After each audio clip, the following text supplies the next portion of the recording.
Hello students, this is Garima Sharma. Welcome to SST hub. इस video में हम एसएसटी के ज्योग्राफी के chapter 3 minerals and power resources के एक्सप्लेनेशन देखेंगे। हम चैप्टर स्टार्ट करते हैं minerals and power resources. Minerals क्या होते हैं? मिनरल्स बहुत सारे सब्सटेंस होते हैं जिनकी डेफिनेट केमिकल कंपोजिशन होती है, उसको हम मिनरल बोलते हैं। यानी कि एक टाइप के मिनरल के अंदर सेम केमिकल प्रॉपर्टीज पाई जाती हैं। पावर रिसोर्सेज क्या होते हैं? जिनसे हमें एनर्जी मिलती है, उनके बारे में हम पढ़ेंगे। आपने बहुत बार वाटर बॉटल ली होगी, वाटर बॉटल के ऊपर लिखा होता है मिनरल वाटर। मिनरल वाटर क्या होता है? दैट मीन्स उसके अंदर बहुत सारे मिनरल्स हैं। ठीक है, अब उन्हीं मिनरल की वो क्या मिनरल्स, उन्हीं के बारे में हम जानेंगे, उनके यूजेस क्या हैं और कहाँ हमें वो मिलते हैं, उनके बारे में हम पढ़ेंगे। इस चैप्टर के अंदर आपको 3 टॉपिक्स दिए हुए हैं, mineral resources, power resources and conservation of energy resources. इन तीनों के बारे में हम पढ़ेंगे। हम चैप्टर स्टार्ट करते हैं। सबसे पहले तो मिनरल्स क्या होते हैं? कुछ डेफिनेट केमिकल कंपोजिशंस होती है सब्सटेंस की, जो कि नेचर के अंदर आपको फ्रीली मिलती है, उसको हम बोलते हैं मिनरल। जैसे कोल अगर आपको कहीं भी पाया जाएगा तो उसकी केमिकल कंपोजिशन सेम होगी, तो वो क्या होगा? कोल। अगर लाइमस्टोन पाया जाता है या मार्बल पाया जाता है तो उसकी केमिकल कंपोजिशन सेम होती है, उनके अंदर जो प्रॉपर्टीज होती हैं वो सेम होती हैं, उससे हम पता लगाते हैं कि वो मिनरल कौन सा है। तो उनके अंदर क्या होता है? डेफिनेट केमिकल कंपोजिशन होती है और नेचर में पाया जाता है फ्रीली। ठीक है, कहीं भी इन्वायरमेंट में पाया जा सकता है, उसको हम बोलते हैं मिनरल। मिनरल हमारी लाइफ के अंदर हमारी बहुत सारी नीड्स को सेटिस्फाई करते हैं। हमें बहुत सारी चीज़ें चाहिए होती हैं, वो सारे क्या है? मिनरल्स ही होते हैं। ठीक है, मिनरल बहुत सारे टाइप्स के होते हैं इन्वायरमेंट के अंदर, लेकिन अभी तक हमने कितने टाइप्स के मिले हैं? 3000 डिफरेंट टाइप्स के मिनरल आपको अभी मिले हैं। जैसे कि रिसोर्सेज, सबसे पहले हम पढ़ते हैं मिनरल रिसोर्सेज। जैसे रिसोर्सेज जो होते हैं वो हमने पढ़ा था लास्ट चैप्टर में कि रिसोर्सेज हर जगह अलग अलग पाए जाते हैं, कहीं पे कम पाए जाते हैं, कहीं पे बहुत ज़्यादा। उनकी क्वांटिटी हर जगह सिमिलर नहीं है, अलग अलग है। इसी तरीके से जो मिनरल्स हैं उनकी भी क्वांटिटी जो है हर जगह सिमिलर नहीं है, वो भी अनइवन डिस्ट्रीब्यूटेड है। यानी कि कहीं पे बहुत ज़्यादा पाया जाता है तो कहीं पे बहुत ही कम पाए जाते हैं। कुछ ऐसे मिनरल्स भी होते हैं जो हमें ऐसे जगह पे पाए जाते हैं जहाँ पे पहुँचना बहुत ज़्यादा मुश्किल हो जाता है। जैसे कि अगर हम बात करें अंटार्कटिका। अंटार्कटिका एक ऐसी लोकेशन है जहाँ पे जाना बहुत मुश्किल है, लेकिन वहाँ पे डिफरेंट टाइप के बहुत सारे मिनरल्स पाए जा सकते हैं। Minerals are formed in different natural condition. Different अलग अलग टाइप की नेचुरल कंडीशंस में बनते हैं, अलग अलग टाइप के इन्वायरमेंट्स में बनते हैं जहाँ पे ह्यूमन इंटरफेरेंस नहीं करते, यानी कि जहाँ पे इंसान नहीं जाते, दखलंदाजी नहीं करते। एक अलग एनवायरनमेंट होता है जहाँ पे ह्यूमंस एक्सेसिबल नहीं है, पहुंच ही नहीं पाते, नेचुरल कंडीशन के अंदर मिनरल बनते हैं। हम मिनरल को कैसे पहचानते हैं? उनकी केमिकल और फिजिकल प्रॉपर्टीज के अकॉर्डिंग। फिजिकली यानी कि देखकर कि वो रॉक किस टाइप के, जैसे अगर आपको मार्बल कहीं दिखे तो आपको पता लग जाएगा अलग से वो मार्बल है।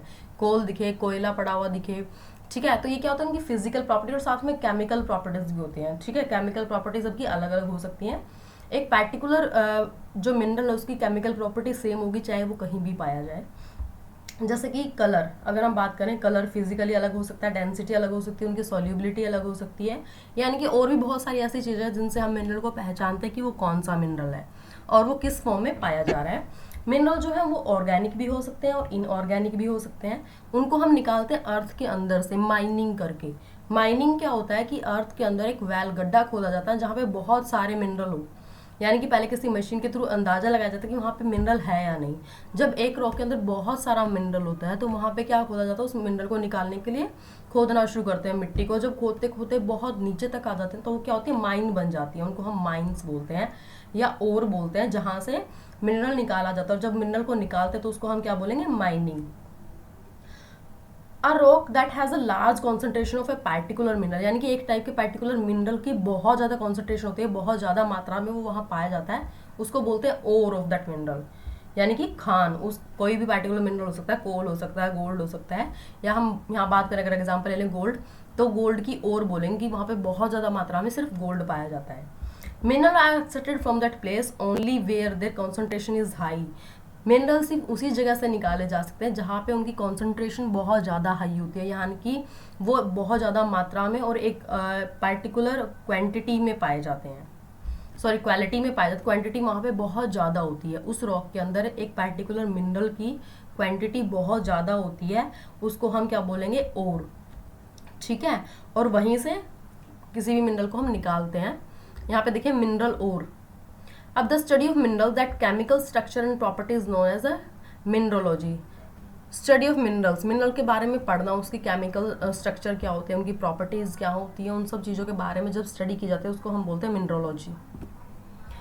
Minerals are two types. Minerals कितने टाइप के होते हैं? टू टाइप के। एक तो मेटेलिक मिनरल्स होते हैं, एक नॉन मेटेलिक मिनरल्स होते हैं, ठीक है।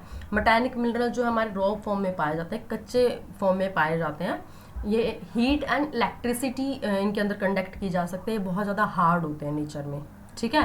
हीट एंड इलेक्ट्रिसिटी कंडक्ट की जा सकती है इनके अंदर से, और हार्ड होते हैं नेचर। इनको अलग अलग, they can be change into different shapes, उनको अलग अलग शेप में चेंज किया जा सकता है, जैसे आयरन यानी कि लोहा, मैग्नीशियम, बॉक्साइट, इन सब चीज़ों को अलग अलग शेप में चेंज किया जा सकता है। दे कैन बी फेरियर्स और non ferrous also. Mineral containing iron are called ferrous, यानी कि जिन मिनरल्स के अंदर आयरन पाया जाता है उनको हम फेरियर्स बोलते हैं, एंड जिनके अंदर आयरन नहीं पाया जाता है लेकिन अदर मेटल पाए जाते हैं उनको हम बोलते हैं नॉन फेरियस मिनरल्स। अब हम पढ़ते हैं नॉन मेटेलिक मिनरल। इनके अंदर मेटल कंटेन नहीं होता है, ये इनके अंदर मतलब कोई मेटल नहीं होता। जैसे कि अगर हम बात करें लाइमस्टोन, जिप्सम, मिका, इनके अंदर कोई मेटल नहीं होता, चट्टाने पत्थर टाइप होते हैं। And coal and petroleum and mineral fuels which are also non metallic minerals, ठीक है। इनमें कोई मेटल नहीं होता। मेटेलिक में क्या होता है? मेटल्स होते हैं, इनके अंदर हीट एंड इलेक्ट्रिसिटी कंटेन कर सकते हैं हम। ये हार्ड बहुत ज़्यादा होते हैं नेचर में, ठीक है। टू टाइप्स के होते हैं, furious and furious mineral and non furious mineral. Minerals, metallic mineral, metallic में आयरन और मैग्नीशियम और bauxite, galena. Non metallic minerals में लाइमस्टोन, मिका, कोल, पेट्रोलियम एक्सेट्रा आ जाएंगे। यहाँ पे मेटेलिक मिनरल को टू टाइप्स से डिवाइड किया गया है, फेरस मिनरल्स, आयरन और मैग्नीशियम और etcetera, and non ferrous minerals, bauxite and gallon. देखिए इनके अंदर आयरन कंटेन होता है, यानी कि इनके अंदर आयरन पाया जाता है, और इनके अंदर आयरन नहीं पाया जाता। अब हम नेक्स्ट देखते हैं एक्सट्रैक्शन ऑफ मिनरल्स, यानी कि मिनरल्स को निकाला कैसे जाता है। जो जितने भी मिनरल्स होते हैं वो सारे कहाँ पे कंटेन होते हैं? किसी ना ओर में। कोई भी खान हो सकती है, लोहे की या कोयले की खान पाई जाती है, या सोने की खान, यानी कि ओर्स में वो पाए जाते हैं। उनकी कुछ इम्प्योरिटीज़ भी हो सकती हैं। ये ज़रूरी नहीं कि आपको एक एग्जैक्ट उसमें ही मेटल मिले, जैसे सोना जो मिलता है उसको अलग अलग निकालने के बाद भी उसको अलग प्रॉपर निकाला जाता है, ठीक है, उसको प्योर किया जाता है। इम्प्योरिटीज़ बहुत ज़्यादा होती है। Impurities are remove to extract the metal, ठीक है, मेटल को उसके अंदर से निकाला जाता है। जैसे हो सकता है कि एक बड़े चट्टानों के टुकड़े हैं, उनके अंदर से सोना निकाला जाए अलग अलग, तो इस तरीके से इम्प्योरिटीज़ हो सकती है उनके अंदर। Minerals are extracted from deep within the earth, mineral को हम कहाँ से निकालते हैं? अर्थ के बिल्कुल अंदर से। They can extracted by the through drilling, mining and quarrying. तीन तरीके से हम निकाल सकते हैं, ड्रिल करके निकाल सकते हैं, माइनिंग करके निकाल सकते हैं, एंड क्वेरिंग करके निकाल सकते हैं। माइनिंग, सबसे पहले माइनिंग पढ़ते हैं। Mining is a process in which minerals are taken out from rock in the earth surface. Mining क्या होता है? एक प्रोसेस होता है जिनके अंदर मिनरल्स को रॉक से निकाला जाता है, सरफेस के ऊपर, अर्थ के सरफेस पे, ठीक है। A deep hole is usually dug to reach the mineral. उस मिनरल तक पहुंचने के लिए बहुत बड़ा गड्ढा किया जाता है, बहुत अर्थ के अंदर तक, गहराई तक, सरफेस पे, and bring them back to the earth surface. उसको जो भी मिनरल है उसको दोबारा से अर्थ के सरफेस पे लाया जाता है, ठीक है। उसको हम बोलेंगे माइनिंग, यानी कि बहुत बड़ा होल, बहुत बड़ा गड्ढा किया जाता है और उसके अंदर से मिनरल को बाहर निकाला जाता है। The holes are called shaft, उन होल्स को हम क्या बोलेंगे? Shaft. And the deep tunnel, जो एक बड़ी सुरंग अंदर की गई है, उसको हम क्या बोलेंगे? डीप शाफ्ट माइंस, जैसे आपको ये नजर आ रही है शाफ्ट माइन, ठीक है। इनके अंदर जो है इनके अंदर से निकाला जाता है। और अब हम पढ़ते हैं आगे। When the mineral is located close to the earth surface, जब मिनरल बिल्कुल अर्थ के पास ही होते हैं, it is taken out by removing the surface layer. इनको सिर्फ सरफेस लेयर हटा के ही पाया जा सकता है, ठीक है। This is called an open pit mine, उसको हम क्या बोलेंगे? ओपन पिट माइन, यानी कि अर्थ के अंदर बहुत बड़ा अगर गड्ढा किया है तो उसको हम बोलेंगे माइनिंग, उस गड्ढे को हम बोलेंगे शाफ्ट, उसके अंदर जो टनल बनाई है, जैसे ये सुरंग आपको दे रखे, इसको बोलेंगे हम डीप शाफ्ट माइनिंग। ओपन पिट क्या होता है कि अर्थ की ऊपर ही पाया जाता है, बस एक लेयर हटाई और वहां आपको मिल जाता है, उसको हम बोलेंगे ओपन पिट माइन, ठीक है। पेट्रोलियम एंड नेचुरल गैस जो है वो बहुत ज़्यादा डीप पाई जाती है अर्थ में, बहुत बड़े बड़े कुएं खोदे जाते हैं, ठीक है, उनको हम बोलेंगे drilling. Petroleum and natural gas को निकालने के लिए बहुत बड़े गड्ढे या उस कुएं खोदे जाते हैं अर्थ के अंदर, उनको हम बोलते हैं ड्रिल करना, जब हम पेट्रोलियम नेचुरल गैस को निकालते हैं। ऐसे ऑयल एंड नेचुरल गैस जो है एक्सट्रैक्टेड होते हैं डीप वेल्स के थ्रू, इनको निकालते हैं, which are dug into the earth, earth के अंदर से निकाली जाती हैं। Mineral that lie close to the earth, earth की सरफेस के जो बिल्कुल पास होते हैं, गड्ढा खोदा और निकालो, उस प्रोसेस को बोलेंगे क्वेरिंग। अब एक बार दोबारा से हम पढ़ेंगे इसके बारे में। एक्सट्रैक्शन ऑफ मिनरल्स, माइनिंग क्या होती है? माइनिंग होती है बहुत बड़े माइन खोदी जाती है, खान पूरी खोदी जाती है और उसके अंदर से मिनरल्स को निकाला जाता है उसको हम बोलते हैं माइनिंग। ड्रिलिंग क्या होता है, जैसे कि पेट्रोलियम वगैरह के लिए कुएं खोदे जाते हैं बहुत ज़्यादा डीप तक, और उसके अंदर से पेट्रोल या नेचुरल गैस निकाली जाती है, उसको बोलेंगे ड्रिल करना, ड्रिलिंग। क्वेरिंग, क्वेरिंग के अंदर क्या होता है, हमने भी पढ़ा था क्वेरिंग के अंदर कि अर्थ के सरफेस पे ही पाई जाती हैं सारी चीज़ें, अर्थ के सरफेस पे ही पाई जाती हैं और हल्के से थोड़ा बहुत खोद के निकाल लेते हैं, उसको हम बोलेंगे क्वेरिंग। अब इसमें देखिए माइनिंग, माइनिंग के अंदर shaft and deep shaft mining भी थे। शाफ्ट क्या होता है, होल जो गड्ढा खोदा जाता है, और जो टनल बनाई जाती है, जैसे ये टनल बनी हुई है उसके अंदर जमीन के अंदर, उसको हम बोलेंगे डीप शाफ्ट माइनिंग माइंस। ठीक है, अब देखिए माइनिंग के दो बताए गए हैं, open pit mining and shaft mining. Shaft mining जो उनकी टनल से निकाला जाता है, ठीक है, मिनरल, और ओपन पिट माइनिंग थोड़ा बहुत ऊपर से खोदकर, जो थोड़ी बहुत मतलब अर्थ के बहुत ज़्यादा नीचे नहीं, थोड़ा ऊपर ही मिल जाता है और वहाँ से गड्ढे खोद कर निकाल देते हैं, तो वहाँ से बोलेंगे ओपन पिट माइनिंग। नेक्स्ट हम बढ़ते हैं distribution of mineral resources. Mineral resources का डिस्ट्रीब्यूशन क्या है, minerals are found in different types of rocks, अलग अलग टाइप के रॉक में मिनरल्स पाए जाते हैं, जैसे इग्नीशियस rock, metamorphic rock and sedimentary rock. ये सारे सोर्स ऑफ मिनरल्स हैं। इन तीनों जो हमने लास्ट चैप्टर में पढ़े थे, इग्नीशियस, मेटामॉर्फिक एंड सेडिमेंट्री रॉक, इन्हीं तीनों में मिनरल्स पाए जाते हैं। ज़्यादातर जो मिनरल्स हैं, मेटेलिक मिनरल हैं, वो इग्नीशियस एंड मेटामॉर्फिक रॉक में पाए जाते हैं, ठीक है, जो कि बहुत ज़्यादा लार्ज प्लेट्यू, बहुत बड़े बड़े प्लेट्यूज बने हुए इनसे, इनमें ही पाए जाते हैं। Plains and young fold mountain consist of sedimentary rock, जो प्लेन एरिया है या यंग फोल्ड एरिया है, माउंटेन्स हैं, वो सेडिमेंट्री रॉक में पाए जाते हैं, जहाँ पे नॉन मेटेलिक मिनरल्स मिलते हैं, जैसे लाइमस्टोन है, मिनरल फ्यूल्स लाइक कोल, पेट्रोलियम, ये सारी चीज़ें। ठीक है, यानी कि मेटेलिक मिनरल आपको इग्नीशियस एंड मेटामॉर्फिक रॉक में मिलते हैं, और सेडिमेंट्री रॉक में आपको नॉन मेटेलिक मिनरल्स मिलते हैं। ठीक है, मेटामॉर्फिक रॉक, इग्नीशियस रॉक, इसके बारे में आपको लास्ट चैप्टर में एक्सप्लेन कर चुकी हूँ। अब हम पढ़ते हैं, देखिए world distribution of metal, world के अंदर मेटल का किस तरीके से डिस्ट्रीब्यूशन हुआ है। अब ये एक आपको टेबल दी हुई है, ठीक है, जैसे बॉक्साइट के लिए इन्होंने रेड कलर का स्क्वायर बनाया हुआ है। अब देखिए जहाँ पे भी स्क्वायर है वहाँ पे क्या है, बॉक्साइट पाया जाता है बहुत ज़्यादा, जैसे इंडिया में भी बॉक्साइट पाया जाता है, यही।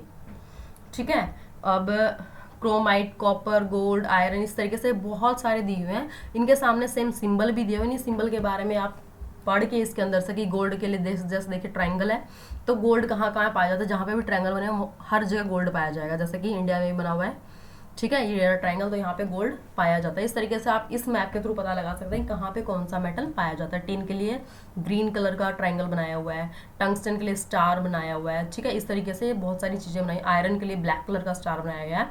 तो ये चीज़ें ढूंढने के लिए हम इजिली इसके अंदर देख सकते हैं। नेक्स्ट आप देखिए मिनरल्स डिस्ट्रीब्यूशन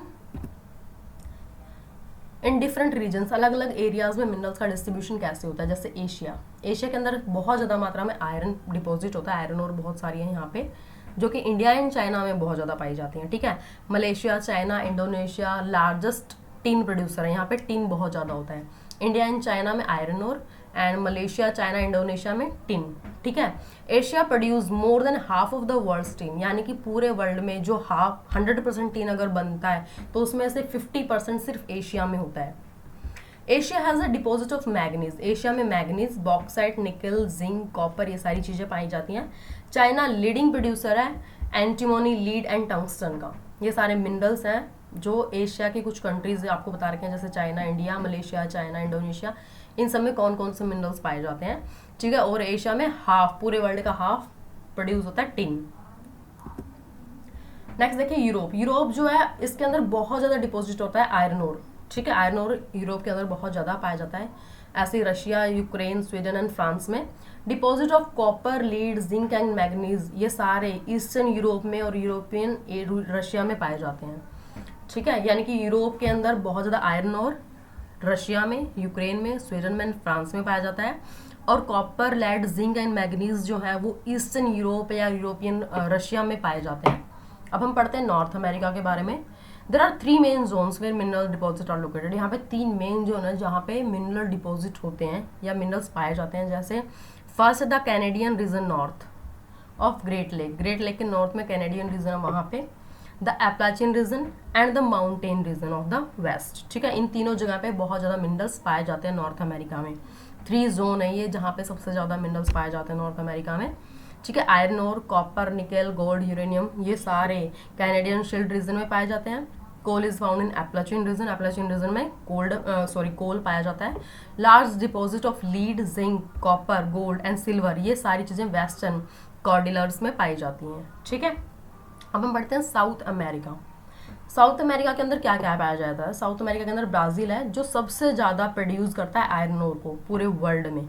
ठीक है, चिले एंड पेरू जो है वो लीडिंग प्रोड्यूसर कॉपर के, gold, silver, zinc, bauxite, chromium, mica, platinum, asbestos and diamond, ये सारी चीज़ें साउथ अमेरिका में पाई जाती हैं। बोलिविया एंड ब्राज़ील ये जो है बहुत ही बड़े प्रोड्यूसर हैं टिन के। South America has a mineral oil in Argentina, south America में ऑयल मिनरल भी पाया जाता है अर्जेंटीना में, पेरू में, कोलंबिया में, वेनेजुएला में एंड चिले में। ऑयल, ठीक है, ऑयल साउथ अमेरिका में भी पाया जाता है। अब हम पढ़ते हैं अफ्रीका। अफ्रीका जो है सबसे बड़ा प्रोड्यूसर है डायमंड का। यहाँ पे बहुत ज़्यादा डायमंड, गोल्ड एंड प्लेटिनम, ये तीनों चीज़ें बहुत ज़्यादा होती हैं। Copper, iron ore, chromium, uranium, bauxite and cobalt, ये भी अफ्रीका में ही पाए जाते हैं। यहाँ पे ऑयल भी पाया जाता है, तेल भी पाया जाता है नाइजीरिया में, लीबिया में और अंगोला में। ये तीनों कंट्रीज है जहाँ पे तेल पाया जाता है अफ्रीका में। नेक्स्ट है ऑस्ट्रेलिया। ऑस्ट्रेलिया जो है सबसे बड़ा प्रोड्यूसर है बॉक्साइट का। यहाँ पे बॉक्साइट बहुत ज़्यादा होता है। यहाँ पे diamond, gold and iron ore हैं, ये भी प्रोड्यूस किए जाते हैं। Australia also has the large deposit of gold, यहाँ पे गोल्ड भी बहुत ज़्यादा पाया जाता है। अदर मिनरल जैसे कि lead, zinc, copper and manganese, ये भी ऑस्ट्रेलिया में पाए जाते हैं। And Antarctica, large deposit of coal in the Trans Antarctica mountain and iron ore in the Prince Charles mountain of East Antarctica are believe to be present along with commercial quantities of iron ore, gold, silver and oil. देखिए सबसे ज़्यादा deposit कोल का यहाँ पे पाया जाता है, जो इसका ट्रांस अंटार्कटिक माउंटेन है वहाँ पे, और आयरन ओर जो है वो प्रिंस चार्ल माउंटेन जो है यहाँ पे अंटार्कटिका में, वहाँ पे पाया जाता है ईस्ट अंटार्कटिका में। और ये माना जाता है कि वहाँ पे बहुत सारी क्वांटिटी में iron ore, gold, silver and oil, ये सारी चीज़ें भी हैं। अब देखिए, do you know to produce a single 1 carat diamond, single 1 carat, 1 carat का अगर डायमंड आपको निकालना है तो वहाँ 250 टन अर्थ को माइन करना पड़ेगा, यानी कि 250 टन उसके अंदर से जो भी मिनरल है, जो वहाँ मिट्टी है, उसको निकालना होगा, तब जाके आपको 1 कैरेट का डायमंड मिलेगा। नेक्स्ट है इंडिया के अंदर, हम पढ़ते हैं मिनरल्स। इंडिया के अंदर कौन कौन से मिनरल्स पाए जाते हैं और कहाँ पाए जाते हैं। इंडिया में सबसे पहले हम बात करते हैं iron. 1/4 of the iron ore resources of the world are found in India. पूरे वर्ल्ड में अगर 20 रिसोर्सेज हैं या 20 ओर्स हैं जहाँ से आयरन निकलता है, तो 5 सिर्फ इंडिया के अंदर ही है। ठीक है, यानी कि 1/4 पूरे वर्ल्ड का आयरन ओर जो है वो इंडिया के अंदर है। The places where it found, कहाँ कहाँ पाए जाते हैं? झारखंड में, उड़ीसा में, छत्तीसगढ़, गोवा, महाराष्ट्र, मध्य प्रदेश, कर्नाटक। यहाँ पे स्टील भी ऑब्टेन किया जाता है। ठीक है, steel is obtain from iron ore, वो आयरन ओर से ही मिलता है, जैसे ये आपको दिखाई दे रही होंगे आयरन ओर। ठीक है, बॉक्साइट, ये बॉक्साइट माइन आपको नजर आ रही है, इस टाइप की होती है बॉक्साइट माइन। यहाँ पे झारखंड, उड़ीसा, मध्य प्रदेश, छत्तीसगढ़, गुजरात, महाराष्ट्र, तमिलनाडु, ये सारे स्टेट्स जहाँ पे बॉक्साइट मिलता है। यहाँ पे एल्यूमिनियम भी आपको बॉक्साइट ओर में मिल जाएगा, यानी कि आयरन ओर के अंदर आपको स्टील भी मिल जाएगा, एंड बॉक्साइट ओर के अंदर आपको एल्यूमिनियम भी इजीली मिल जाएगा। और ये सारे स्टेट्स हैं जहाँ जहाँ पे बॉक्साइट पाया जाता है, बॉक्साइट माइनिंग है, और ये सारे वो स्टेट हैं जहाँ पे आयरन पाया जाता है। नेक्स्ट देखिए मिका। मिका माइन इस टाइप की कुछ होती है, and its deposit are found in Jharkhand. ये कहाँ पे? झारखंड में, बिहार में, आंध्र प्रदेश में, तेलंगाना में, राजस्थान में। इंडिया जो है सबसे बड़ा प्रोड्यूसर है मिका का। It is use in glass making, glass making में यूज़ होता है, और इलेक्ट्रिकल इंडस्ट्री में, जो भी पावर रिसोर्सेज या इलेक्ट्रिसिटी से रिलेटेड जो भी बड़ी बड़ी इंडस्ट्रीज है, वहाँ पे मिका का यूज़ बहुत ज़्यादा होता है, ग्लास मेकिंग में बहुत ज़्यादा होता है। Copper, copper is found in state of Rajasthan. सबसे ज़्यादा जो कॉपर है इंडिया के अंदर राजस्थान में पाया जाता है, फिर कर्नाटका, झारखंड, तेलंगाना एंड आंध्र प्रदेश में भी। कॉपर जो है उसके अंदर बहुत ज़्यादा हाई कंडक्टिविटी होती है। ठीक है, it is use in extensive in electrical industry, electrical industry के अंदर बहुत ज़्यादा पाया जाता है। जैसे कि अगर आपके घर में वायर बहुत सारी होंगी, उन वायर को जब हम बाहर से छीलते हैं या ऊपर का जो वो है वो निकालते हैं, तो अंदर से क्या होता है? कॉपर की वायर होती है। कॉपर के अंदर कंडक्टिविटी बहुत ज़्यादा होती है। ठीक है, इलेक्ट्रिसिटी के लिए यूज़ होता है ज़्यादातर कॉपर। कॉपर माइंस कुछ इस टाइप की होती हैं। नेक्स्ट है मैग्नीज। मैग्नीज माइंस आपको नजर आ रही होंगी। इट डिपॉजिट ले इन महाराष्ट्र। कहाँ पे? महाराष्ट्र में, मध्य प्रदेश में, उड़ीसा में, छत्तीसगढ़ एंड कर्नाटका में, तेलंगाना एंड आंध्र प्रदेश में है। It is use to produce steel of varying hardness. अलग अलग टाइप के हार्डनेस के स्टील यहाँ पे पाए जाते हैं for making bleaching powder, bleaching powder बनाने के लिए, इलेक्ट्रिकल बैटरीज बनाने के लिए एंड ग्लास बनाने के लिए। ठीक है, it is also use in cement industry. Cement industry में भी मैग्नीज का बहुत ज़्यादा यूज होता है। तो आपके 3 है मिका, कॉपर एंड मैग्नीज। कौन कौन से स्टेट्स में पाए जाते हैं ये आपको लर्न करना है और कहाँ यूज़ होता है। जैसे मिका का ग्लास मेकिंग में, इलेक्ट्रिकल इंडस्ट्री में, कॉपर का भी इलेक्ट्रिकल इंडस्ट्री में होता है, एंड मैग्नीज का आपका सीमेंट इंडस्ट्री में, इलेक्ट्रिकल इंडस्ट्री में, ब्लीचिंग पाउडर में, इन सब में, या इलेक्ट्रिकल बैटरीज बनाने में, ग्लास बनाने में यूज़ होता है। Next limestone. लाइमस्टोन कहाँ पाया जाता है? लाइमस्टोन कुछ इस टाइप का होता है, and limestone Bihar, Jharkhand, Orissa, Madhya Pradesh, Rajasthan, Chhattisgarh, Gujarat and Tamil Nadu, ये सारे वो स्टेट्स हैं जहाँ पे लाइमस्टोन बहुत ज़्यादा होता है। अब हम गोल्ड की बात करते हैं। Kolar in Karnataka has a deposit of gold but it's mining is very expensive. Karnataka में कोलार एक खान का नाम है, कोलार, ठीक है। वो गोल्ड, वहाँ पे गोल्ड पाया जाता है, वहाँ से गोल्ड निकाला जाता है, लेकिन वहाँ पे गोल्ड की माइनिंग करना बहुत एक्सपेंसिव, बहुत पैसे वहाँ लगते हैं। It's mine is among the deepest in the world, और पूरे वर्ल्ड में सबसे ज़्यादा डीप में, सबसे ज़्यादा गहराई में यही कोलार की खान है जहाँ से गोल्ड निकाला जा रहा है, ठीक है। कोलार गोल्ड माइन कुछ इस टाइप की बनी हुई है। Next salt. India is one of the leading producer of salt. Salt का लीडिंग प्रोड्यूसर है इंडिया, ठीक है। It is mainly obtain from sea, lakes and rocks. कहाँ कहाँ पाया जाता है? सीज के थ्रू, हम ओशन से निकालते हैं, सी से निकालते हैं, लेक से एंड रॉक से भी निकालते हैं। एक्सट्रैक्शन ऑफ सॉल्ट कुछ इस टाइप का निकलता है, ठीक है। अब देखिए इंडिया के अंदर आपको ये अलग अलग टेबल दी गई है कि जिंक कहाँ है, कोल कहाँ है, gold, copper, gold, silver, zinc, magnesium, ठीक है, टंगस्टन, ये सारी चीज़ें आपको दे रखी हैं, और ये कहाँ कहाँ पाए जाते हैं वो सारी चीज़ें भी आपको सिंबल बना के दिखा रखे, जैसे लास्ट मैप में, वर्ल्ड के मैप में दिखा रखा था, सेम इसी तरीके से। और आपको रिटर्न भी दे रखा है अगर आप कंफ्यूज हो जाएं तो, कि किस किस तरह, कौन कौन से जो मिनरल्स हैं वो कौन कौन से स्टेट्स में पाए जाते हैं। अब हम आगे पढ़ते हैं। Quick revision 1। अब क्विक रिवीजन 1 का फर्स्ट क्वेश्चन देखिए। India and China have largest deposit of. India and China के सबसे ज़्यादा लार्जेस्ट डिपॉजिट किस चीज़ के हैं? Iron ore. यहाँ पे सबसे ज़्यादा क्या पाया जाता है? Iron ore. Africa is the largest producer of. Africa किस चीज़ का सबसे बड़ा प्रोड्यूसर है? डायमंड का, गोल्ड का एंड प्लेटिनम का। किसका है? Diamond, gold and platinum. Next, what are metallic and non metallic minerals. Metallic mineral और नॉन मेटालिक मिनरल कौन से होते हैं? ठीक है, metallic mineral they contain metal in a raw form. Raw form में मेटल होता है उनके अंदर, जैसे कि आयरन और बॉक्साइट। और नॉन मेटालिक मिनरल कौन से होते हैं? Do not contain any metal. उनके अंदर कोई मेटल नहीं होता। मेटल्स के अंदर रो फॉर्म में मेटल पाया जाता है, लेकिन नॉन मेटालिक के अंदर कोई मेटल नहीं होता, जैसे कि लाइमस्टोन, मिका, ये सारी चीज़ें। ठीक है, व्हाट इज क्वेरिंग। क्वेरिंग क्या होता है? Mineral that lay close to the earth. Mineral जो कि अर्थ के क्लोज ही पाए जाते हैं, अर्थ के सरफेस के ऊपर, जो ऊपर वाला सरफेस है उसके क्लोज ही पाए जाते हैं, एंड खोद कर, डग करके डग के प्रोसेस से निकाल लिया जाता है, उसको हम बोलते हैं क्वेरिंग। क्वेरिंग करना, ठीक है, खोदा और निकाल लिया, उसको हम बोलेंगे quarrying. Kolar is situated in Delhi. False. Kolar कहाँ पे है? कर्नाटका में। ठीक है, तो इसका आंसर होगा false. Next, igneous rocks are source of minerals. Is the statement true और फॉल्स? बिल्कुल, इग्निशियस रॉक जो है सोर्स ऑफ मिनरल्स है, ट्रू। यहाँ पे मिनरल्स पाए जाते हैं। नेक्स्ट है पावर रिसोर्सेज। पावर रिसोर्सेज क्या होते हैं उनके बारे में हम पढ़ेंगे। कुछ डेवलपमेंट कंट्रीज हैं जो कि पावर रिसोर्सेज के ऊपर बहुत ज़्यादा डिपेंड करती है। ठीक है, पावर रिसोर्सेज बहुत ज़्यादा एनर्जी उनको प्रोवाइड करवाते हैं कुछ भी काम, इंपॉर्टेंट वर्क करने के लिए। जैसे कि पावर, अगर हमारे देश की हम बात करें तो हमें भी पावर की बहुत ज़्यादा नीड है। जैसे कि इलेक्ट्रिसिटी आपके घरों तक पहुँच रही है, वो भी क्या है? पावर है। ठीक है, वो बहुत ज़्यादा रिक्वायर्ड है, बहुत ज़्यादा ज़रूरी है। पावर जो है एग्रीकल्चर के अंदर भी बहुत ज़्यादा ज़रूरी है। अगर खेती वगैरह की जाती है वहाँ भी पावर का यूज़ होता है। जैसे वहाँ पे अलग अलग पानी वगैरह, ट्यूबवेल वगैरह चलाने के लिए, इन सारी चीज़ों के लिए एग्रीकल्चर में इलेक्ट्रिसिटी का बहुत ज़्यादा यूज़ होता है। इंडस्ट्रीज़ में बहुत ज़्यादा यूज़ होता है। इंडस्ट्रियल सेक्टर में तो चलती ही एनर्जी से है। हैवी मशीन्स जो हैं जिनका रेगुलर सप्लाई होती है पावर की, वो सारी चीज़ें भी क्या है? पावर से ही चलती हैं। मेन सोर्स ऑफ पावर जो है वो क्या है? कोल, पेट्रोलियम, नेचुरल गैस, ये सारे हैं। द अदर सोर्सेज जैसे कि न्यूक्लियर एनर्जी है, solar energy, wind energy and tidal energy, ये भी क्या है? सोर्स ऑफ पावर है। इनसे ही हमें पावर मिलती है। पावर रिसोर्सेज को 2 टाइप से बांटा गया है, कन्वेंशनल एंड नॉन कन्वेंशनल। उन्हीं के बारे में हम पढ़ेंगे कि कन्वेंशनल क्या होते हैं। सबसे पहले हम पढ़ते हैं conventional power resources. Conventional power resources वो होते हैं जो नॉन रिन्यूएबल होते हैं, जिनको रिन्यू नहीं कर सकते, और अगर वो बनते भी हैं तो उनको थाउजेंड ऑफ ईयर्स लग जाते हैं बनने में। ठीक है, these are non renewable resources as they take thousand of years to form. उनको बनने में कितना समय लगता है? 1000 ऑफ ईयर्स इजीली लग जाएंगे, उससे ज़्यादा ही बेशक। उनको हम ट्रेडिशनल रिसोर्सेज भी बोलते हैं। ठीक है, fossil fuels are formed within earth from the remains of dead plant and animals.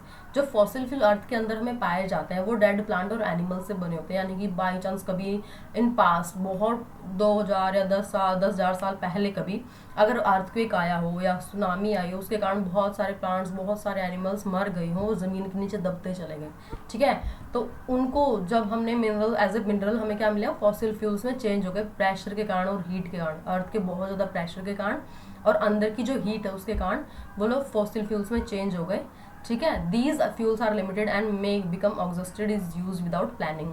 ये जो है बहुत ही लिमिटेड है, यानी कि अगर हम कॉन्टिन्यूस का यूज़ करेंगे तो हमें पता थोड़ी कि कितने प्लांट्स और कितने एनिमल्स हैं, कभी ना कभी तो खत्म हो ही जाएंगे, तो इसलिए हमें उसका बहुत ध्यान से यूज़ करना चाहिए, क्योंकि वो एक बार में नहीं बनेंगे, उनको बनने में बहुत ज़्यादा टाइम लगेगा। कोल, पेट्रोलियम एंड नेचुरल गैस जो है ये सारे एग्जाम्पल हैं फॉसिल फ्यूल्स के।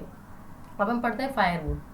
फायरवुड क्या, बहुत ही कॉमन एनर्जी, मतलब बहुत ही कॉमन है फॉर्म ऑफ एनर्जी, मतलब बहुत सारे लोग आसपास भी आप देखते होंगे कि बहुत सारे लोग आज भी लकड़ियाँ जलाते हैं और उसका यूज़ करते हैं, और बहुत लंबे समय पहले तो ये स्टार्ट ही हो गया था, ज़्यादातर मतलब 99% लोग फायरवुड से ही खाना बनाते थे और रोशनी करने के लिए भी लकड़ियाँ ही जलाई जाती थी, तो फायरवुड बहुत ही कॉमन है, ठीक है। हालांकि इसको रिप्लेस कर दिया गया अदर एनर्जी से, जैसे कि गांव में या अर्बन एरियाज में पहले लोग चूल्हे पे खाना बनाते थे, फायरवुड का यूज़ करते थे, लेकिन आजकल क्या है, मॉडर्न मीन्स आने के बाद मॉडर्न चीज़ों को लोग एक्सेप्ट या लेने लगे हैं, जैसे कि सिलेंडर पे एलपीजी के थ्रू खाना बना रहे हैं, ठीक है, तो वो क्या है, फायरवुड कम हो गई है। We get wood from trees, हमें ट्रीज से मिलती है वुड, ठीक है। Using this power source means cutting of trees, अगर आपको ये यूज़ करना है तो दैट मीन्स आपको ट्रीज को कट करना पड़ेगा और उनको जलाना पड़ेगा। अगर आप ट्रीज कट कर दोगे तो एनवायरनमेंट के अंदर जो गैसेज है वो अप डाउन हो जाएंगी, यानी कि ऑक्सीजन कम हो जाएगी, और अगर हम उसको जलाते भी हैं फायरवुड को तो क्या हुआ, पोल्यूशन भी बहुत ज़्यादा हुआ एयर, ठीक है। तो फायरवुड क्या है, हालांकि बहुत कॉमन था, पास्ट में फायरवुड का बहुत ज़्यादा यूज़ होता था, लेकिन उस जो यूज़ है फायरवुड की जो एनर्जी थी उसको रिप्लेस कर दिया गया है, ठीक है, न्यू मॉडर्न मीन्स से उसको रिप्लेस कर दिया गया है। आजकल फायरवुड का यूज़ कम होता है। फायरवुड के यूज़ से ट्रीज की भी कटिंग होती थी और पोल्यूशन, एयर भी बहुत ज़्यादा पोल्यूट होती थी, तो अब वो कम हो गया उसके कारण, ठीक है। अब हम फायरवुड के बारे में ही पढ़ेंगे। ये बहुत ही कॉमन एनर्जी है, इसके बारे में हम पढ़ चुके हैं, इसके बारे में बिल्कुल कॉमन है ये, और इससे क्या होता है, ट्रीज भी कट होते हैं, पॉल्यूशन भी होता है हमारी एयर के अंदर, ये हम कर चुके हैं। अब हम कोल के बारे में पढ़ेंगे। मोस्ट कॉमन फ्यूल है ये कोल, ठीक है। ये हमारी इन्वायरमेंट के अंदर बहुत अबंडेंटली मिल जाता है, domestic fuel, as a domestic fuel उसको हम बहुत ज़्यादा यूज़ करते हैं, इंडस्ट्रीज में बहुत ज़्यादा यूज़ होता है, स्टीम इंजन के अंदर बहुत यूज़ होता था इसका, एंड इलेक्ट्रिसिटी जनरेट करने में भी कोल का बहुत ज़्यादा यूज़ किया गया है। Thermal power is electricity made from coal, जो थर्मल पावर इलेक्ट्रिसिटी बनी गई है वो भी किससे बनी है, कोल से बनी है।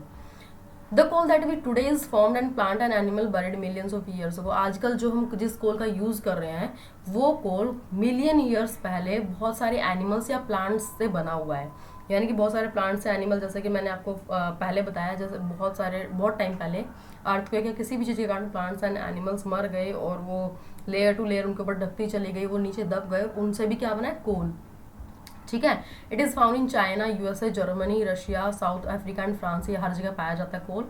4 टाइप से कोल होते हैं, और इंडिया के अंदर जो है coal is found in Raniganj, Jharia, Dhanbad and Bokaro mine, Jharkhand में पाया जाता है। अब हम पढ़ते हैं पेट्रोलियम। पेट्रोलियम क्या है, पेट्रोल आप सबको पता होगा, आजकल सारी जो भी गाड़ियाँ वगैरह ज़्यादातर पेट्रोल से चलती हैं, तो एक टाइप का फ्यूल है, ठीक है, जो व्हीकल्स के अंदर डाला जाता है, व्हीकल को मूव करवाने के लिए डाला जाता है। पेट्रोल हमें लेयर से मिलता है, रॉक ऑफ लेयर से ही पेट्रोल मिलता है, यानी कि अर्थ के अंदर से हम उसको निकालते हैं, उसको ऑयल ड्रिलिंग के थ्रू निकाला जाता है, ड्रिलिंग प्रोसेस से उसको निकालते हैं।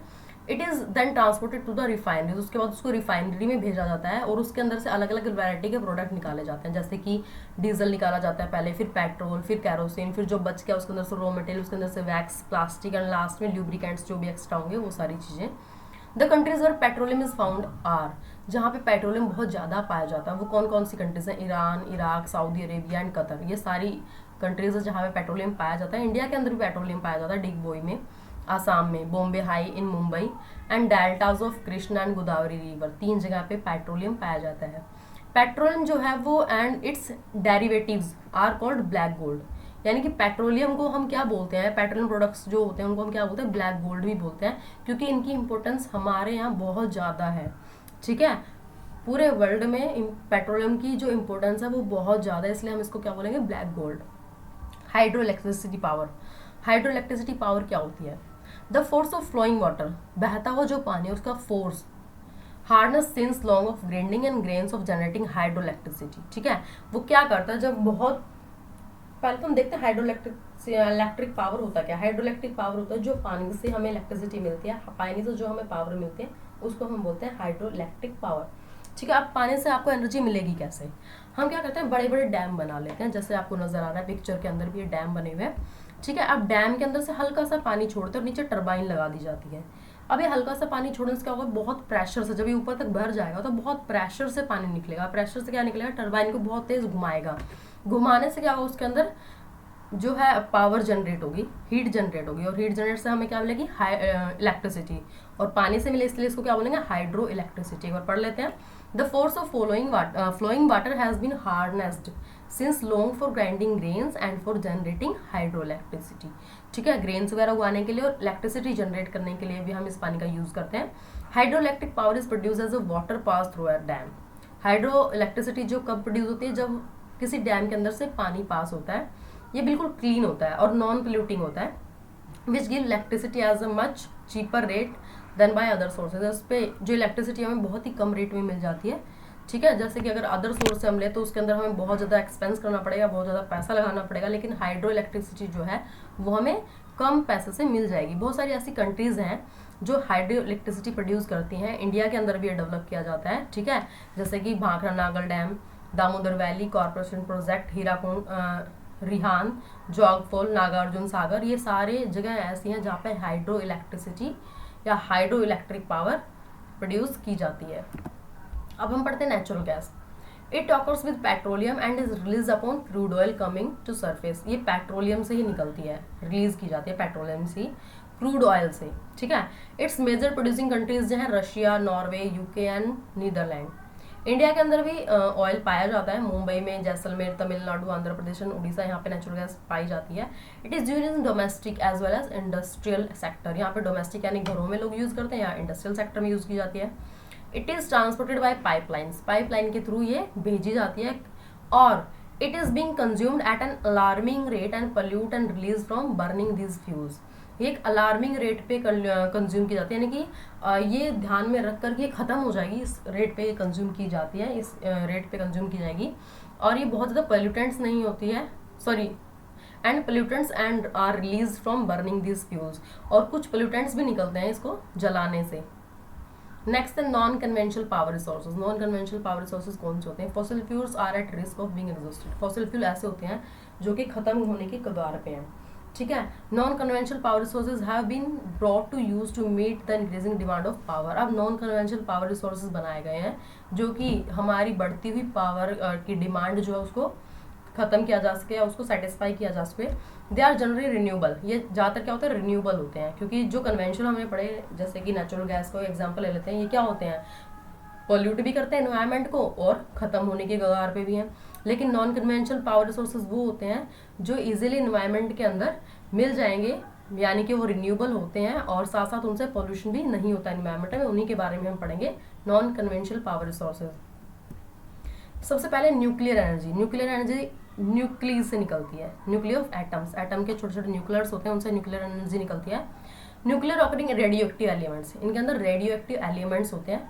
न्यूक्लियर फ्यूजन होता है रिएक्टर के अंदर, वो क्या करता है, न्यूक्लियर सेल्स को एमिट कर देता है और एनर्जी एमिट करता है, एनर्जी निकालता है। Nuclear energy is extracted from the nucleus of atoms. Atom से, न्यूक्लियर ऑफ एटम से एनर्जी निकलती है। Naturally occurring radioactive elements, और रेडियो एक्टिव एलिमेंट्स इसके अंदर से निकलते हैं।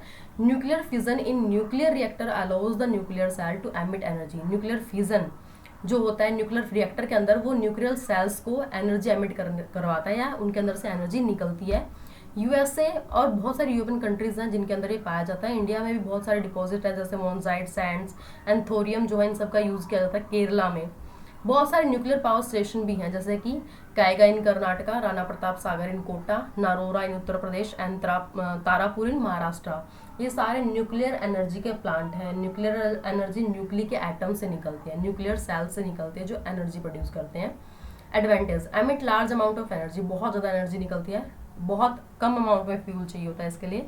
इससे कुछ डिसएडवांटेज भी हैं। Generate radioactive waste, radioactive waste जो कि कभी खत्म नहीं होता, वो इससे जनरेट होता है।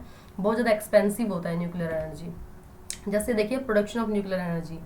अब ये न्यूक्लियर एनर्जी है, इसका देखेंगे हम सबसे पहले ये देखिए, इसके अंदर क्या था, हीट फ्रॉम फिजन, फिजन से इसमें हीट डाली जाती है, ठीक है। न्यूक्लियर रिएक्टर, ये एक न्यूक्लियर रिएक्टर है, इसके अंदर से क्या है, सबसे पहले सॉरी यहाँ से स्टार्ट कर रहे हैं, हॉट वाटर, ये क्या, गर्म पानी उठ के ऊपर आया, इसके अंदर गया, इसके अंदर से क्या है, पानी इधर से कुछ बचा हुआ इधर निकल गया है, दोबारा से घूमता रहा, ये है स्टीम। अब इसके अंदर से जो गर्म पानी गया है वो यहाँ पे आने के बाद क्या, स्टीम करेगा, इसके ऊपर गिरेगा, स्टीम करेगा, स्टीम से यहाँ पे आ गई स्टीम।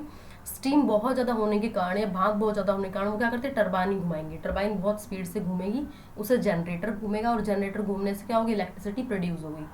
दोबारा से एक बार देखिए, गर्म पानी यहाँ से ऊपर उठा, ऊपर उठते ही यहाँ पे गिरा, यहाँ पे क्या है, पानी नीचे आ गया, जो हीट यहाँ पे गिरी है उससे क्या हुआ, स्टीम, भाप बनी है, भाप बन के ये टरबाइन घुमाएंगी बहुत स्पीड से, जब यहाँ गिरेंगी तो टरबाइन घूमेगी, और टरबाइन घूमेगी तो जनरेटर जो है वो स्टार्ट होएगा, और जनरेटर स्टार्ट होते ही इलेक्ट्रिसिटी प्रोड्यूस होगी। और यहाँ पे जो पानी गिरा है, जो बच गया पानी यहाँ पे आने के बाद, वो दोबारा से इसमें आ जाएगा और दोबारा से रिपीट होएगा। सेम ऐसे ही जो स्टीम होने के बाद यहाँ पे स्टीमर से घूमा है और जो थोड़ा बहुत ठंडा होकर पानी में चेंज हो गया स्टीम, भाप, वो दोबारा से यहाँ से आके इसके अंदर मिल जाएंगी, ठीक है। तो इस तरीके से कंटिन्यू चलता रहेगा, और ये अंदर से क्या हो रहा है, न्यूक्लियर फिजन हो रहा है, जिसके कारण पानी बार बार गर्म हो रहा है। नेक्स्ट आप देखिए सोलर एनर्जी। सोलर एनर्जी जो है मोस्ट एविडेंट पाई जाती है, यानी कि नॉन पोल्यूटिंग भी होती है, इनएग्जॉस्टेबल भी होती है, हमारे नेचर के अंदर बहुत ज़्यादा पाई भी जाती है।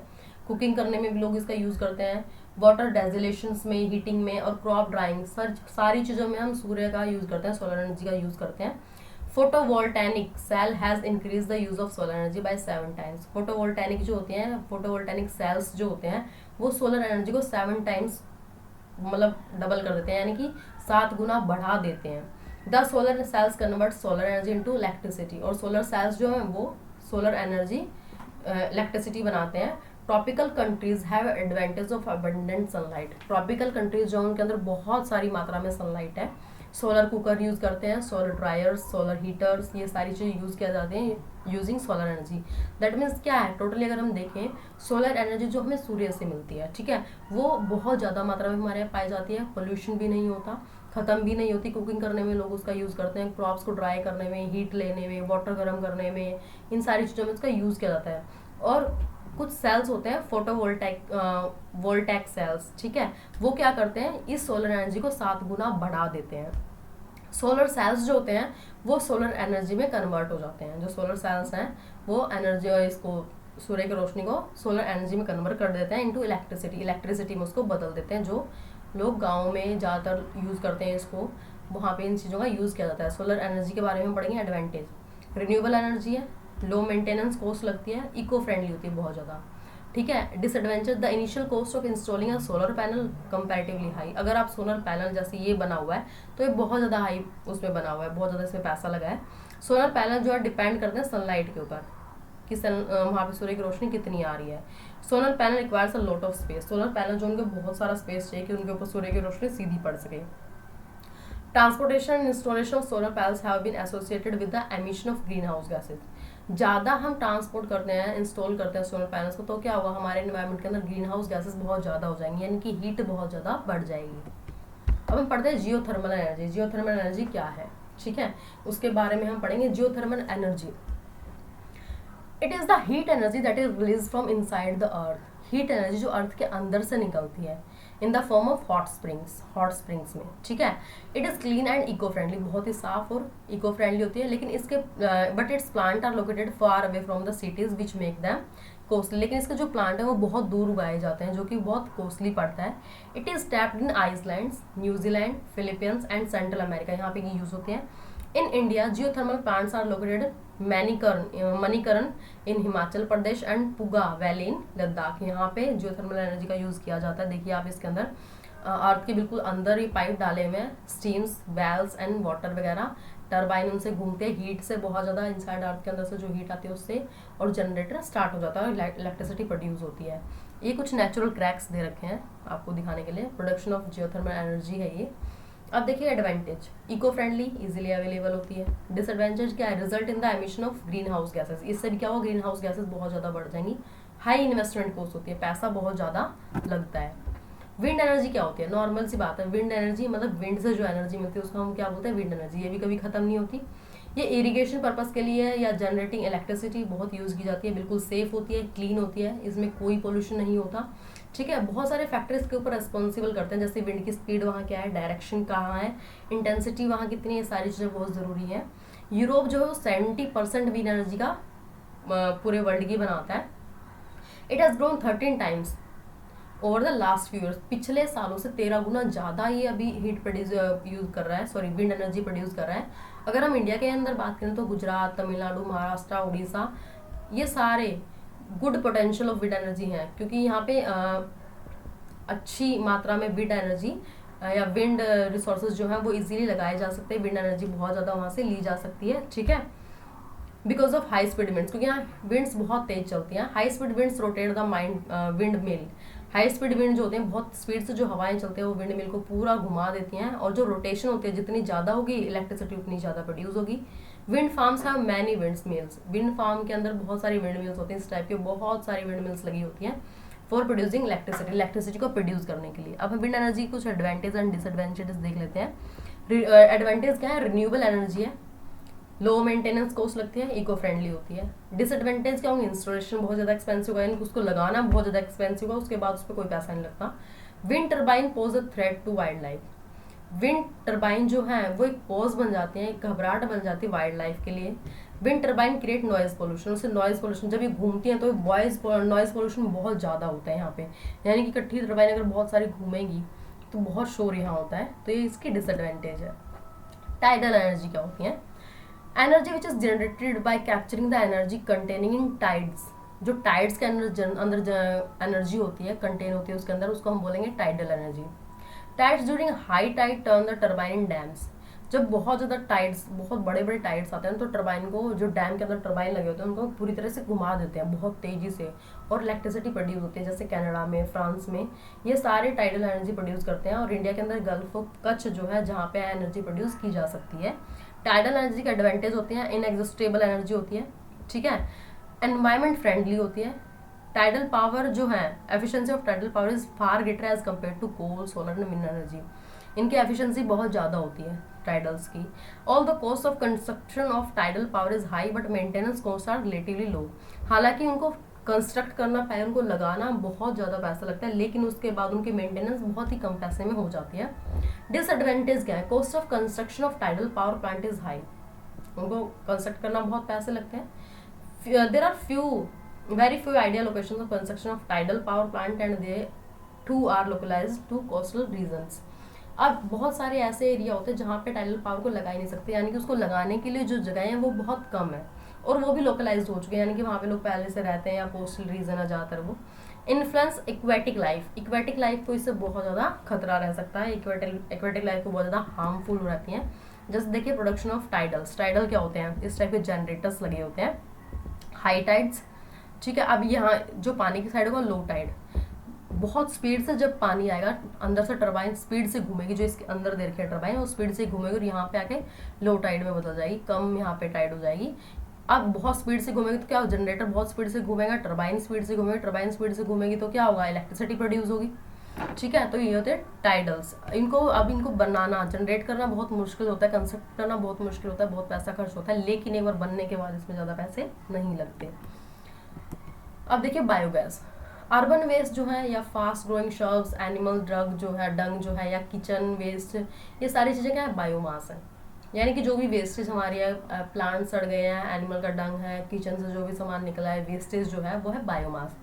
Dead plant, animal and waste like animal dung and kitchen waste can be converted into biogas, इन सारी चीज़ों को बायोगैस में कन्वर्ट किया जा सकता है, उनको डिकम्पोज किया जा सकता है कुछ बैक्टीरिया उसके थ्रू, ठीक है। वो बैक्टीरिया क्या करते हैं, इन ये जो वेस्ट है बिल्कुल, इसको क्या करते हैं, वो कर देते हैं, बिल्कुल ख़त्म कर देते हैं, और उससे क्या होता है, बहुत ही गंदी स्मेल उठती है जिसको बायोगैस बोलते हैं। This source of energy is good as domestic fuel, लेकिन ये बहुत ज़्यादा यूजफुल होती है, ठीक है। Excellent source of cheap power, small scale uses, जैसे कि अगर मैं एग्जांपल दूँ, बहुत सारे ऐसे गांव हैं जहाँ पे बायोगैस गांव के अंदर ही बनाई जाती है, यानी कि जो एनिमल्स का डंग है, एनिमल्स के डंग को इकट्ठा किया जाता है एक ही जगह पे, और बहुत सारा जो भी उनके पास वेस्टेज है वो लोग लाके वहाँ पे एक जगह डाल देते हैं, एक कुआं टाइप बनाया जाता है, बहुत गहरा नहीं, ठीक है, उसके अंदर लाके उसको ढक दिया जाता है, और ढकने के बाद उसके अंदर प्रोसेस स्टार्ट किया जाता है और बायोगैस बनाई जाती है। ये बहुत ही चीप रेट पे बन जाते हैं और उससे पावर भी सही मिल जाती है। एडवांटेज, लो मेंटेनेंस कॉस्ट लगते हैं, बिल्कुल इजीली लोग ऑपरेट कर लेते हैं एक बार देखने के बाद।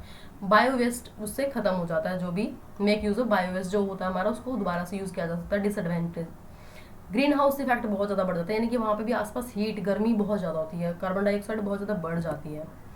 Conservation of energy resources, energy resource को कंजर्व कैसे करके रखते हैं। हमारे नेचर के अंदर जो सोर्स ऑफ एनर्जी है वो बहुत ही लिमिटेड है, लेकिन उनको यूटिलाइज उनके बहुत ही इंपॉर्टेंटली करना चाहिए, बहुत ध्यान से उनका यूटिलाइज करना चाहिए, क्योंकि जितना ज़्यादा अगर हम यूज़ करेंगे तो क्या होगा, वो खत्म हो जाएंगे। As we know resources take a long time, जैसा कि हम जानते हैं कि रिसोर्सेज को बनने में बहुत ज़्यादा समय लगता है, जिससे जो रेट है, जो यूज़ करने की हमारा रेट है, जो हम उस चीज़ को यूज़ कर रहे हैं वो तो बहुत जल्दी कर रहे हैं, लेकिन उनको बनने में बहुत ज़्यादा टाइम लग रहा है। इससे क्या होगा, एक टाइम ऐसा आ जाएगा कि मैनेज नहीं हो पाएगा, उसकी जो कमी है वो बहुत ज़्यादा बढ़ जाएगी, किसी भी मिनरल की, किसी भी रिसोर्स की। मान लो आप एक चीज़ को, जैसे पेट्रोल हम एग्जांपल लेते हैं, पेट्रोल को अगर बहुत ज़्यादा यूज़ किया जाएगा तो वो क्या होगा, फॉर्मेशन तो बहुत धीरे होती है, मिलियन ईयर्स लग जाते हैं पेट्रोल को बनने में, और जो उसका यूज़ हो रहा है फटाफट अगर करें तो एक टाइम पीरियड ऐसा आ जाएगा जब पेट्रोल बिल्कुल ख़त्म हो जाएगा। ठीक है, तो हमें कैसे यूज़ करना चाहिए, उसको बहुत ध्यान से यूज़ करना चाहिए कि वो ख़त्म ना हो जाए, उसको कंज्यूम बहुत ध्यान से किया जाना चाहिए और मैनेज करके रखना चाहिए कि उसकी कमी ना पड़ जाए सारे उसमें, या फ्यूचर जनरेशन के लिए वो बचे ही ना। सो उसके लिए हमें एक प्लान करना चाहिए, उनको यूटिलाइज किस तरीके से किया जाए, किस तरीके से मिनरल्स को यूज़ करना चाहिए, कितना यूज़ करना है, ये सारी चीज़ें हमें मैनेज करके रखनी चाहिए। अब देखिए फर्स्ट पॉइंट, इनको हम अचीव कर सकते हैं कुछ चीज़ों को। Achieving maximum benefit from power of existing energy plants, जो अभी आपके पास एनर्जी प्लांट है उनसे मैक्सिमम बेनिफिट उठाया जाए। ठीक है, उनकी क्वालिटी को रिलायबल बनाया जाए और इम्प्रूव किया जाए। The use of non conventional resources, यानी कि जो रिन्यूएबल रिसोर्सेज हैं उनको ज़्यादा से ज़्यादा यूज़ किया जाना चाहिए। पावर जो लॉसेज है उनको अवॉइड करना चाहिए, जो जनरेशन एंड ट्रांसमिशन जो भी हो रहे हैं, power losses during generation and transmission, जो भी पावर लॉस किया जा रहा है उसको अवॉइड करना चाहिए, यानी कि पावर का कम से कम यूज़ किया जाना चाहिए। जो वेस्टेज हो रही है जो पावर की या इलेक्ट्रिसिटी की या रिसोर्सेज की, उसको अवॉइड, उसको कम किया जाना चाहिए। Organising awareness drive to so that the people can energy saving electrical appliances, और अवेयरनेस प्रोग्राम चलाना चाहिए। जैसे आपको देखिए अवेयरनेस ड्राइव, लोग जो स्कूल के स्टूडेंट्स हैं उन्होंने एक ये बना रखा है, और इससे क्या कर रहे हैं, लोगों को अवेयर कर रहे हैं कि कम से कम एनर्जी को यूज़ करो, उसको बचा के रखो, जितना नीड है उतना ही यूज़ करो। जैसे कि आप अगर मान लो घर के अंदर हैं, आपको घर के अंदर है और बहुत ज़्यादा गर्मी है तो आप फैन यूज़ कर सकते हैं, लेकिन सपोज को आप घर के बाहर गए हो, फैन लाइट कूलर सब चल रहा है, तो क्या है, पावर की वेस्टेज है, एनर्जी की वेस्टेज है, उससे क्या हो रहा है, एनर्जी बहुत ज़्यादा लग रही है और इससे बिल भी बहुत ज़्यादा आएगा। तो हो सकता है बिल तो चलो भर भी दो, लेकिन पावर जो वेस्टेज हो रही है वो बहुत सारे ऐसे एरियाज भी हैं जहाँ पे इलेक्ट्रिसिटी है ही नहीं, जहाँ पे पावर है ही नहीं, तो उन लोगों के पास क्यों नहीं है, क्योंकि बहुत सारे ऐसे लोग हैं जो उसका गलत यूज़ कर रहे हैं, बहुत ज़्यादा यूज़ कर रहे हैं, दैट्स वाई वो उनके पास पहुँच ही नहीं पाती। बहुत सारे, अगर आप गाँव में भी जाके देखो, या गाँव में जो पर्सन रहते हैं वहाँ पे क्या होता है, लाइट बहुत कम आती है, 1 घंटे 2 घंटे या 4 घंटे मैक्सिमम, या बहुत ज़्यादा कट बहुत ज़्यादा होती है। लेकिन जो शहरी अर्बन एरिया होता है वहाँ पे इलेक्ट्रिसिटी 24 घंटे होती है ना। तो अगर वहाँ पे 24 घंटे आप बहुत कम यूज़ करो उसको, या जितनी नीड है उतना यूज़ करो, तो धीरे धीरे वो शायद गाँव तक भी पहुँच जाए। लेकिन अगर बहुत ज़्यादा एक्सेस में यूज़ होगा तो क्या होगा, वो खत्म हो जाएगी। Quick reason 2, non renewable resources are also known as conventional power sources. ठीक है, burning of wood means pollution of air, अगर वुड जलाएंगे तो क्या होगा, एयर पोल्यूशन होगा। There are 9 types of coal, नहीं, कोल कितने टाइप के होते हैं, 4 टाइप्स के होते हैं, तो क्या होगा, फॉल्स।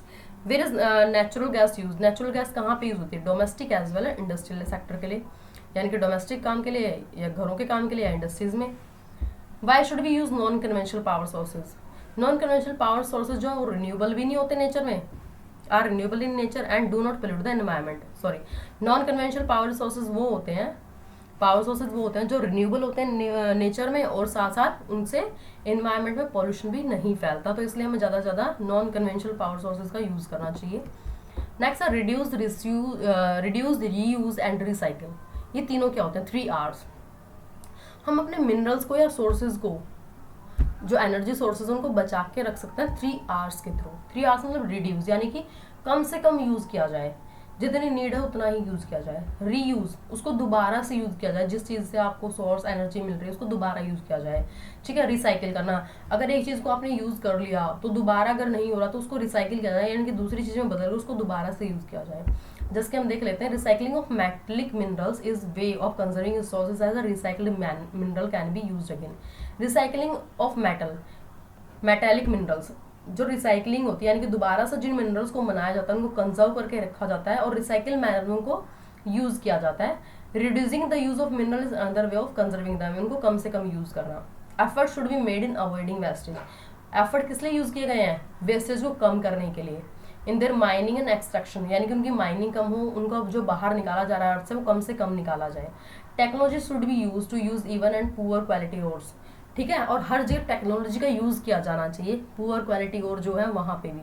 अब एक बार देखिए आप दोबारा से, sorry, reduce, reuse and recycle. Reduce का मतलब होता है कम करना, रीयूज को ही कम कर दो। जैसे आप बाहर जाते हो तो आप पावर सोर्सेज जो भी है, इलेक्ट्रिसिटी जैसे आप बंद कर सकते हो, वाटर जो है जब यूज नहीं हो रहा तो वाटर टैप बंद कर सकते हो, ठीक है। इस तरीके से रिड्यूस करना, कम करना। रीयूज, जिन चीज़ों को आप यूज़ करें उनको दोबारा से रीयूज़ करना। जैसे आपने सपोज करो कुछ भी सामान लिया है, कॉपीज लिए हैं, कॉपी में से पेजेस बच गए, आप उसको दोबारा से यूज़ कर सकते हो। आगे के पेज को छोड़ के पीछे वाले पेज आप दोबारा से यूज़ कर सकते हो, उससे क्या होगा, कॉपीज बच जाएंगी, है ना। और भी बहुत सारी चीज़ें, जैसे हम कपड़ों का यूज़ कर सकते हैं, जैसे अगर आपको छोटे हो आप किसी और को दे सकते हो, दोबारा से यूज़ हो जाएगा, ठीक है। रिसाइकिल क्या होता है, एक बार यूज़ करने के बाद अगर उसको एक बार में आप दोबारा यूज़ नहीं कर पाते, जैसे कि प्लास्टिक, बहुत सारे लोग हैं बॉटल वगैरह पानी पी के फेंक देते हैं डस्टबिन में, और उनको रीयूज, रिसाइकिल किया जाना चाहिए दोबारा से। रिसाइकिल कैसे, उनको दोबारा से तोड़ के किसी और चीज़ में या कोई और उसे टॉय वगैरह बनाया जा सकता है, कुछ भी बना देते हैं लोग, ठीक है, तो उसको क्या कहते हैं, रिसाइकिल। जैसे अगर हम एक रॉप का एग्जाम्पल लेते हैं, रॉप क्या होता है, रॉप सीधी बांधने के लिए यूज़ की जाती है, उस पर कपड़े वगैरह टांग सकते हैं। उसके अलावा जब रॉप हो या वो बेकार हो जाए, वेस्ट हो जाए, तो दोबारा से जैसे पोर्ट के चारों तरफ लगा के उसको रिसाइकिल किया जा सकता है, रीयूज़ किया जा सकता है, सॉरी, दोबारा से, या उसको सजावट के सामान में लोग यूज़ कर लेते हैं। तो अलग अलग तरीके से यूज़ किए जाते हैं, कम से कम यूज़ करना, दोबारा यूज़ करना, और किसी नई चीज़ में बदल कर उसको यूज़ करना, ठीक है। Concentration, collection of A given substance, कोई भी जो भी सब्सटेंस आपको दिया उसको बहुत ज़्यादा मात्रा में कलेक्शन करना। Quarrying, process of digging stone, sand etcetera, यानी कि स्टोन, चट्टाने या मिट्टी को निकालना। Desalination, a process that take away mineral component from saline water, एक प्रोसेस जिससे मिनरल्स को या कॉम्पोनेंट्स को सैलिन वाटर से निकालना, ग्राउंड से निकालना, ठीक है। Thank you students, do like, comment, share and subscribe if you like this video. Thank you.